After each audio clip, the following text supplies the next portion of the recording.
Okay, this or that. I'm going to ask Jason to pick between two watches that I offer him and then retrace his collector's logic for our benefit. Okay, tonight it's this or that milestone dive watches from Baselworld 2017. The next big show is approaching fast. Let's look back 1 year. First and foremost, the Rolex Sea Dweller 43, the birthday boy, 50 years old as of 2017.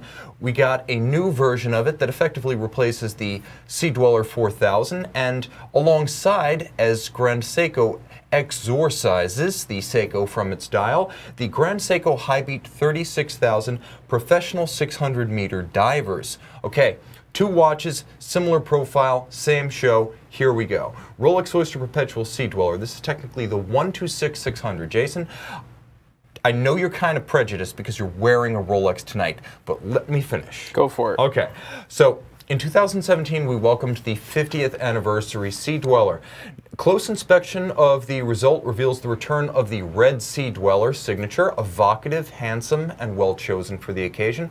43 millimeters in stainless steel, 1,220 meters water resistant, helium escape valve as ever at 9 o'clock, ceramic bezel insert. An update to a classic. This is also the first incorporation of the Cyclops Eye date magnifier onto a Sea Dweller model. A little bit controversial, but from a practical standpoint, it does work well. Now, the 43 millimeter Sea Dweller is 1 millimeter smaller, but a world more attractive and better proportioned than the Deep Sea. The better case proportions make this one more attractive to the eye, as well as better suited to smaller wrists. Do we have better case proportions, guys? Bracelet and lug width also looking quite well chosen and matched. This was one of the objections to the Deep Sea, where the bracelet was just too thin and the lugs were just too wide. That's been fixed here. Okay, now in terms of automatic chronometer caliber 3235, what I really want to tell you here is that power reserve increases from 48 to 70 hours. Not much else there other than the fact that Rolex advertises a fully cased up, complete watch standard of -2 + 2 seconds per day, no worse. Now $11,350 US, Jason, but a 5-year warranty. Sure. Okay, now here's the alternative. Boom. Grand Seiko, this is the SBGH257, guys. 36,000 vibration per hour, professional diver, 600 meters. Now, for 2017, Grand Seiko released this limited edition dive watch as part of its rebranding year. At 12 o'clock, you see GS, Grand Seiko, not Seiko. Subtle for us, but this was a big deal within the Seiko-Epson empire. Okay, 600-meter advertised depth, and they claim it's impregnable to helium, so none can get in and none can get out, so it has no helium escape valve. A little bit like the old Ploprof from the early 70s.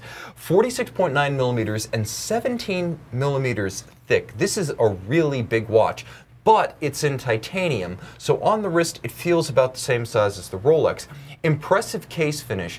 The attention to detail, the nuance, the character, it's easily evident, and far more so than its Rolex rival. There are more character lines, contrasts, and finished creases, just a sharper and more attractive profile, and that's a good thing because it's 17 millimeters thick. Now, I'll also say this, the dropped crown is better protected and will not dig wrists. You can see how the crown has been dropped at 4 o'clock. Blue hobnail dial of solid iron is very handsome, and though it's only at about 1/4 of the anti-magnetism of the Milgauss, if it only looked good, it would be worthwhile. The functional aspect is just the cream on top. Finally, a trigger and clamshell clasp with a push-button sliding clasp extension that gives you a lot of incremental adjustment, about an inch's worth, so roughly 25 millimeters. Each watch is shipped with an accessory strap in blue silicone, this is an accessory strap that is unique to the limited edition. The SBGH255 does not have this. And each 9S85 automatic has a 55-hour power reserve, 10 beats per second, hacking seconds, and a date. And it is a manufacturer caliber rated to -3 + 5, $9,800, Jason, 500 pieces, but a 3-year warranty. Less expensive, less common, also less warranty, much bigger. Which do you pick and why? So, yes. Slightly less brash, I would say, is the Rolex on the wrist, which is definitely a task to outbrash a Rolex. I have to go with the 43 red. I think in the long run, it'll be a lot harder to get the Seiko, although I don't know that in 4 or 5 years when you can't find one, it'll really matter. I don't know that they're going to appreciate, you know, as much as maybe something like this will in 10 years. I think for the money, retail to retail, and securing now instead of later, I go with the 43. It's a watch that I would much prefer to wear. I think it's, you know, in my opinion, this watch, they got rid of the Sea Dweller 4000, but they also got rid of the Deep Sea with this watch. In my opinion, I think it replaces. They basically made it redundant. Yeah, I think that it replaces it in the market. I think it's a better, more refined version of the Deep Sea. I never had an urge to wear a Deep Sea or own one, and I would own this 43. And that coming from a 40, I think the regular sub is comfortable, but I think this has really nice lines and contouring. That being said, the Grand Seiko, it's very hard to downplay the fit and finish of a Grand Seiko. I just have a hard time justifying spending $10,000 on a Grand Seiko. I can see that. It's a lot of money for what it is, and I know that's kind of a stigma with a lot of people. They think Grand Seiko is expensive already, but I would totally own a Snowflake. Sure. I don't know if I'd lay down 10 grand for this watch. So for me, it would be the 43, and I would actually own it and wear it and keep it.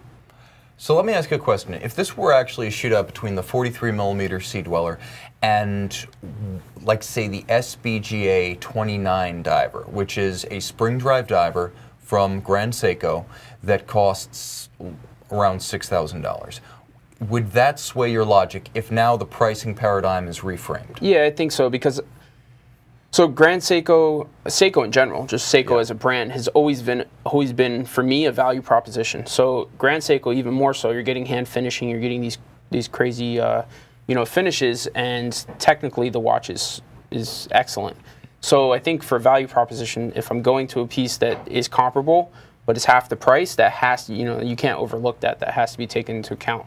I would say if the $12,000 for the Rolex didn't mean anything to me and it was one or the other, and it's $4 grand in the savings account, I'd still probably pick the 43 because of what the watch is now and how hard it is to get.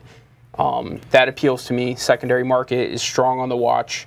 I still think that that's a piece that I would own and wear, and in 10 years, that will be the new Sea Dweller 4000, where they're on the rise and hard to get once it's discontinued. Now, would you say this is probably accurate? Even though the Sea Dweller costs $11,350 and the Grand Seiko costs $9,800, realistically, you're going to get the difference back. Even if they both depreciate, you're probably going to take greater depreciation on the Grand Seiko than you would on the Sea Dweller. Like at the point of reselling the watch, if it's 5, 6, 7 years down the line, you're going to get back better than you lose by laying out additional cash.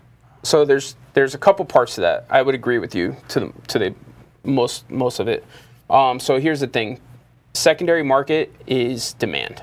So when somebody calls me and they say I have a watch I want to sell, my ears perk up when they have a Rolex. They want to sell it as opposed to a Grand Seiko. Even though I love Grand Seiko and I think they're great watches, but that's just one man's opinion.